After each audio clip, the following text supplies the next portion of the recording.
अस्सलाम वालेकुम student, how are you all? Hopefully आप लोग सब ठीक होंगे. My name is Shamsa Kanwal and I am your science teacher. Today I am going to start the second topic of the chapter Water, a Precious Resource.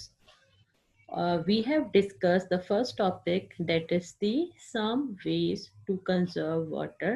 इसको मैं previous lecture में discuss कर चुकी हूँ. और then we have discussed the forms of water, there is a availability of water. Now I'm going to start the new topic, that is the water cycle. First of all, what do you mean by water cycle? Water cycle का मतलब क्या है? Water circulate between the sky and the earth in a continuous cycle. It is called as water cycle. Water जो कि हमारे sky and the earth में यानी ज़मीन और आसमान के इन बिटवीन जितना भी वाटर सर्कुलेट होता है, फॉर एग्जांपल बारिश हो रही है या हमारे जो सीज हैं, लेक्स है या फिर रिवर्स हैं, उनका पानी है, और इस तरह से जो बारिश का पानी किस तरह से ये साइकिल में चेंज होता है और ये किस तरह से साइकिल कंटिन्यू होता है, इसको वाटर साइकिल कहते हैं. फर्दर वी विल डिस्कस इंशाल्लाह ताला कि वाटर किस तरह से सर्कुलेट होता है between the sky and the earth, जमीन और आसमान के बिटवीन में कैसे जो है वो सर्कुलेट होता है वाटर, इसको हम डिस्कस करेंगे. But it's called the white water cycle. What is water cycle? Water cycle क्या होता है? Water circulate between the sky and the earth in a continuous cycle. One thing must be remember, it is a continuous cycle, यानी ये continuously cycle जो है वो going on रहता है, कंटिन्यूस साइकिल चलता रहता है. इस साइकिल को बोलते हैं वाटर साइकिल. अब हम देखेंगे कि वाटर साइकिल इन नेचर किस तरह से वाटर साइकिल नेचुरली तौर पे अल्लाह ताला ने किस तरीके से हमारे इस सिस्टम को मेंटेन किया हुआ है और किस तरह से सिस्टम रन होता है.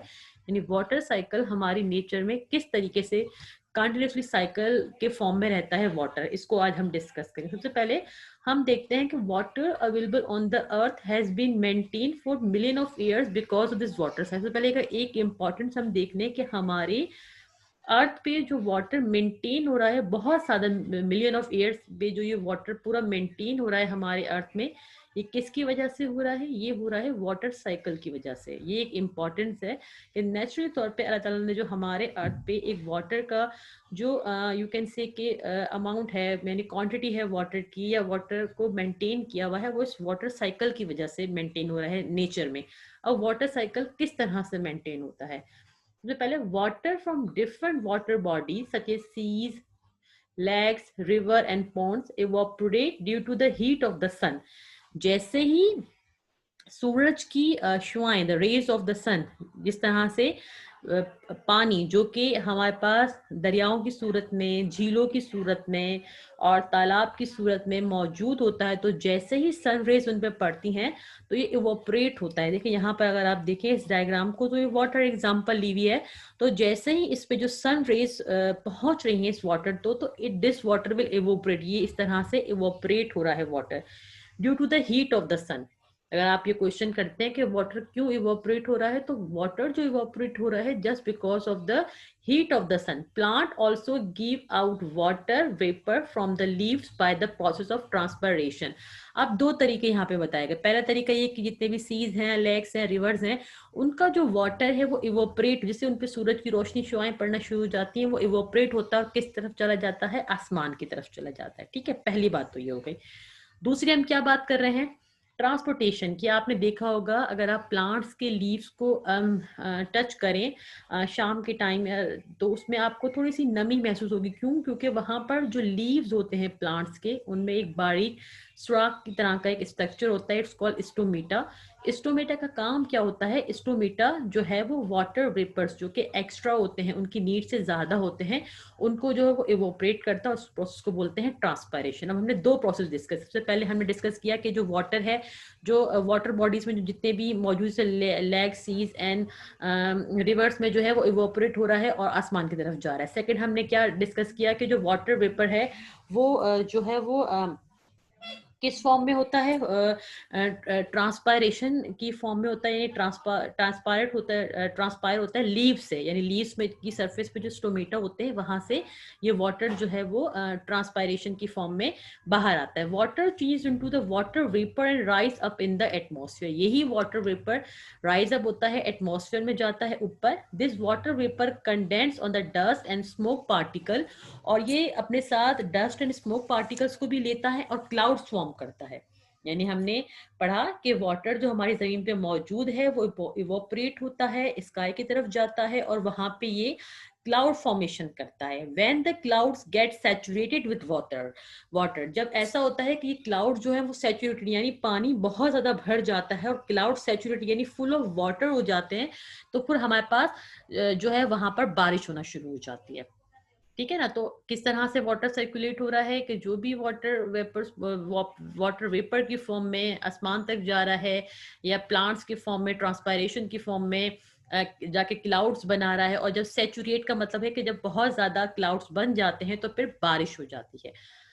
When the temperature of the atmosphere is low, these drops freeze and fall as snow. और जब टेम्परेचर बहुत ज्यादा लो हो जाता है तो फिर वही जो वाटर के ड्रॉपलेट्स होते हैं जो एटमॉस्फेयर में मौजूद होते हैं वो हमारे पास स्नोफॉल की सूरत में आते हैं, यानी फिर बर्फबारी स्टार्ट होती है। इस तरीके से हमने डिस्कस की, दो तरीके हमने डिस्कस किए। पहला तरीका हमने क्या कहा कि बारिश की सूरत में, और जब टेम्परेचर लो होगा तो वो स्नोफॉल की सूरत में हमारे पास इस तरीके से जो है वो क्लाउड्स जो है वो बारिश की सूरत में और हमारे पास स्नोफॉल की सूरत में आते हैं। Rainfall make up the largest portion of the precipitation occur in the form of rainfall, snowfall and the due. ये कह रहे हैं कि जो बारिश जो होती है वो प्रेसिपिटेशन फॉर्म यानी वो बारिश हो रही होती है या स्नोफॉल हो रहा होता है, ड्यू जैसे आप उर्दू में ओस कहते हैं कि बाज़ कहीं कहीं आपको नमी फील होती है, तो ये सारे क्यों होती है? वाटर ड्रॉपलेट्स की वजह से होती है। Snowfall occur in the high heels and mountain in the north, snow melt and water flow down at the streams and the river. जैसे ही बर्फबारी हुई, स्नोफॉल हुई, यही स्नोफॉल जो है फिर जब मेल्ट होगी तो हमारे पास वो सारा पानी दरियाओं में, झीलों में, लेक्स में आना शुरू होगा। इस तरह से सर्कुलेट, पूरा वाटर जो है वो सर्कल में जो है वो सर्कुलेट हो रहा है। और इस तरह से फिर क्या होगा? Rain replenish the water bodies with the water then had been lost due to the evaporation and the cycle continue. इसी तरह से बारिश होगी, फिर अगेन पानी जमा होगा दरियाओं में, झीलों में और तालाबों में, फिर अगेन वो इवोपरेट होगा आसमान की तरफ, फिर क्लाउड बनाएगा, फिर बारिश होगी, स्नोफॉल होगा। इस तरह से अल्लाह ताला ने पूरा जो हमारा वाटर सर्कल है इसको मेंटेन किया गया है। The water circle is very important. थोड़ी सी इंपॉर्टेंस के बारे में इसमें डिस्कस कर लेते हैं। ये वाटर सर्कल जो है हमारे पास बहुत important. Just think what would be happen if it does not rain for years? अगर बहुत सालों तक बारिश ना हो तो you know very well कि खुश्क साली हो जाती है, फिर हम बारिश की दुआएं मांगते हैं, यानी सिचुएशन बहुत ज्यादा हो जाती है कि इस तरह से कि बारिश की दुआएं मांगी जाती हैं और कहा जाता है कि पानी की बहुत कमी हो गई है और सारी स्ट्रीम्स या लेक्स या पॉन्ड्स जो हैं वो सारे ड्राई हो जाते हैं और फिर हमें खुश्क साली का जो है वो सामना करना पड़ता है।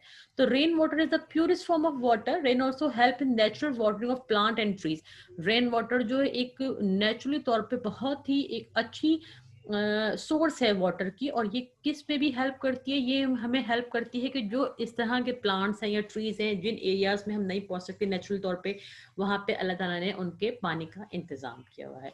तो आज जो मैंने आप लोगों के साथ डिस्कस किया इस चैप्टर में वाटर साइकिल को, कि प्रेसिपिटेट्स हो रहा है, कलेक्ट हो रहा है, फिर इवोपरेट हो रहा है, फिर यहाँ पे कंडेंस हो रहा है, इस तरह से ये पूरा वाटर साइकिल है। ये डायग्राम है आपके बुक के पेज नंबर 200 पे, 199 और 200 पेज नंबर दोनों इस पे ये टॉपिक मौजूद है।